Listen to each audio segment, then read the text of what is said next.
जो मुइशत है मुझे उसका तो नहीं पता, लेकिन मुझे कम अज़ कम इतना पता है कि पाकिस्तान में एक बहुत बड़ा जुल्म हम सब पाकिस्तानियों ने मिलकर किया 30 सालों में। और वो जुल्म क्या है? हम 30 सालों में फजूल खर्च कौम बन चुके हैं। हमारी फजूल खर्ची का लेवल आप जानना चाहते हैं क्या? जब मैं ज़माना तालिब इल्म में स्कूल जाता था ना, तो मैं क्योंकि एक मतवसत घराने का बच्चा था, मेरी क्लास में खुशहाल बच्चे के पास भी 2 यूनिफॉर्म होते थे और साल के 2 दफ़ा ही शॉपिंग होती थी। कोई ब्रांड नहीं था, कोई लूट सेल नहीं थी, कोई 50% ऑफ नहीं था।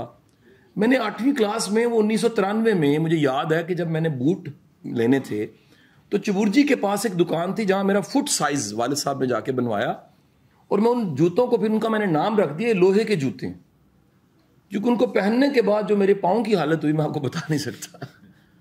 सर आज तो हम जूता पहनते हैं, उतारते हैं, अगला पहन लेते हैं। अलमारियां खोल के देख लीजिए, घर के गैरेज देख लीजिए, अपनी फ्रिज खोल के देख लीजिए, अपने जेब को देख लीजिए, अपने आप इर्द गिर्द के वसाइल को देख लीजिए।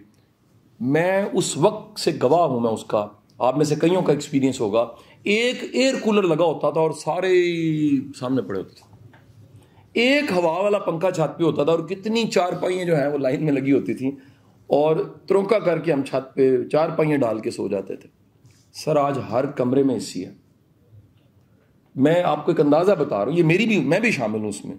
मेरे एक छोटे से घर में, मैंने एक पिछले दिन घर में सर्वे करवाया बच्चों से, बेगम से, छोटा सा घर कनाल का। उस घर में 2 कमरे ऐसे थे जिसमें कभी कोई गया ही नहीं, स्टोर नहीं थे, 2 कमरे। यानी वो इस्तेमाल ही तब होते हैं, एक मेहमान के लिए इस्तेमाल होता है, रहने के लिए, और एक ड्राइंग रूम, क्योंकि मेरा मुलाकाती ज़रा दफ्तर का है तो ड्राइंग रूम यूज़ ही नहीं होता। वो मैंने कहा खुदा यहाँ भी इसराफ है। हम फजूल खर्च इतने हो गए हैं, एक शादी पे एवरेज खर्चा करोड़ रुपया होता है सबका मिला के, हम फजूल खर्च इतने हो गए।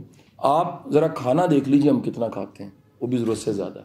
आप ज़रा देख लीजिए होटलों की हालत क्या वहाँ मायने लगी है। लाहौर में पीसी संडे के दिन 10:30 बजे लाइन में लग के लोग नाश्ता खाते हैं, और मैंने सुबह 6:30 बजे अगर नाश्ता करते देखा है ना, तो वो उस पीसी के अंदर उन लोगों को देखा है जो उस मुल्क के हैं ही नहीं। हम सुबह नहीं उठते, हमारी दुकानें बाजार नहीं उठते। कौम की हालत देख लीजिए कि रात दुकानें बंद करने का ऑर्डर अगर आ जाए कि बिजली बचेगी और आपकी सेहत अच्छी होगी, हम कहते हैं घर जाए भाड़ में, बच्चे जाए भाड़ में, सेहत जाए भाड़ में, दुकानों का ऑर्डर ये करें रात को 2 बजे बंद हो। मैं कराची चला गया 1:30 बजे एक दुकान पे, उन्होंने कहा जी पूरी मार्केट खुलती 2-4 बजे, आप किधर आ गए? सर आपकी सारी नवाबों वाली आते हैं और पल्ले कख भी नहीं। ये कौम की बात कर रहा हूं। तो इकोनॉमी को, सर आज आप एक चीज को खरीदना ना चाहें, उसके रेट की वक़्त ही कोई नहीं रहेगी, वो इंपोर्ट ही नहीं होगी।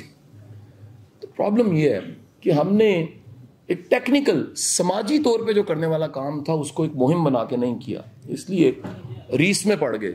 सामने वाले ने टाला लाई ने टालियां नसी भी लानियां, सामने वाले ने गड्डी बदली असी भी बदलनी है। ये दिखाने के लिए सारा कुछ होता जा रहा है।